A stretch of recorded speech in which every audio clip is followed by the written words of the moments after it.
Purposeful means many things to many people. When we're using the term mindful communication today, we are going to use the context of purposeful, intentional, inclusive conversation that exists between all levels of our organizations. It is that purposeful communication that has the best results. We started to establish our collaborative care model. We started really with the nurses. We know that our nurses are our best strategists. And we brought together a focus group over a series to really have the nurses informed to us. If we were to start exploring what a collaborative care model would look like, what would that mean to you? And I think we developed something not only that has been really exciting, but the more exciting thing now is we're starting to see very positive outcomes in our model. The things that continues to help propel our collaborative care model is our escalating huddle structure.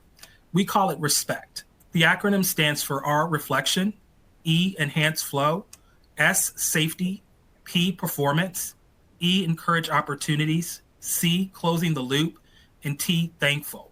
There's a 5-tier structure to this huddle structure in our organization that starts with our frontline staff, ending at tier 5, which is the tier that I have the pleasure of serving on, along with our health system CEO, and the rest of the core council, our senior team.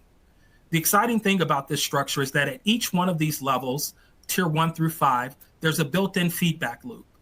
So by 11:45 every day, if there are challenges or exciting things that people want to communicate through the huddle structure, each level gets a feedback to them from the highest level of the organization by 11:45 every day, which is very exciting. This has truly transformed our ability to deliver care to our patients in a way, but also support our team members. At UNC Rex, Carolina Care is vital to our culture and how we communicate with everyone, from our patients and our families to our coworkers as well. And as one of our 4 values, it's made a top priority across our organization. And it serves as a model for how we deliver care to our patients. Even as early as during the interview process, people hear about Carolina Care behavior and communication expectations. On the next slide, we can see the 3 components that make up Carolina Care. The Carolina Care model activates the Swanson caring process, and many of you may know this caring theory already, including knowing, being with, doing for, enabling, and maintaining belief. Here at UNC Rex, we believe in the power of this theory not only with our patients, but with our coworkers as well. The caring theory is the foundation of Carolina Care, and it's truly a framework for supporting our nursing practice here at Rex. Carolina Care also activates our caring relationships at all levels. Those include with ourselves, with our coworkers, and with our patients. And lastly, it activates the caring interventions, such as the use of words and ways that work. Combining the effective use of all 3 of these components really help us to demonstrate caring and compassion in all of our interactions. So here at Rex, our shared governance model serves as a way for us to collaborate, have decision-making, and for us to encourage accountability for improving practice quality and work life. Our councils are really a perfect display, in my opinion, of the partnership with leadership and nurses and other healthcare professionals at Rex. One example of how these councils are structured is with Nursing Congress, which I've had the honor of serving on currently as co-chair. And the purpose of Nursing Congress is to serve as a forum to share information and to share the decisions that are made at our other 6 nurse-driven council meetings. And I think that's important to mention too, the fact that they are nurse-driven, which is outstanding.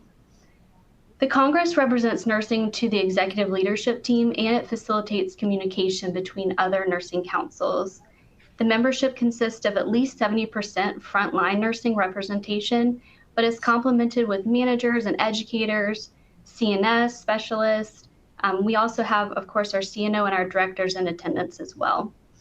And another example of how shared governance facilitates communication is with Clinical Practice Council.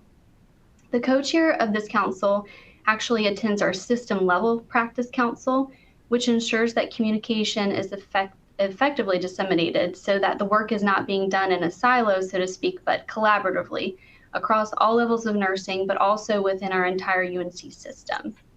These are just a couple of the examples of the work that's possible with the nurse-driven shared governance model. Engaging with shared governance serves as one of the many ways that the voices of nurses are shared and heard.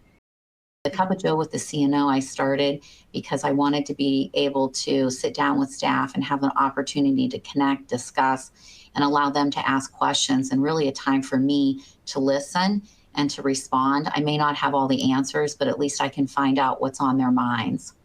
At UNC Rex, we have many ways of communicating, very similar to some of the information that Dre has already shared with you, but we do have a very formal process for our email communication, which we call Teammate Times. We also have our Nursing Matters newsletter. We share information on social media, such as our own internal nursing Facebook page. We also recently have been leveraging videos as a communication tool because we know that some staff prefer to receive videos versus emails. Mm-hmm. And most recently, we're exploring TikTok in order to connect with the next generation of nurses. So I know for years we've all been talking about executive rounding, and it's something that, you know, we do it well for a while and then sometimes we fall off, but really we have to be committed to this executive rounding because it's an opportunity to thank and to reward and to acknowledge the work that is being done.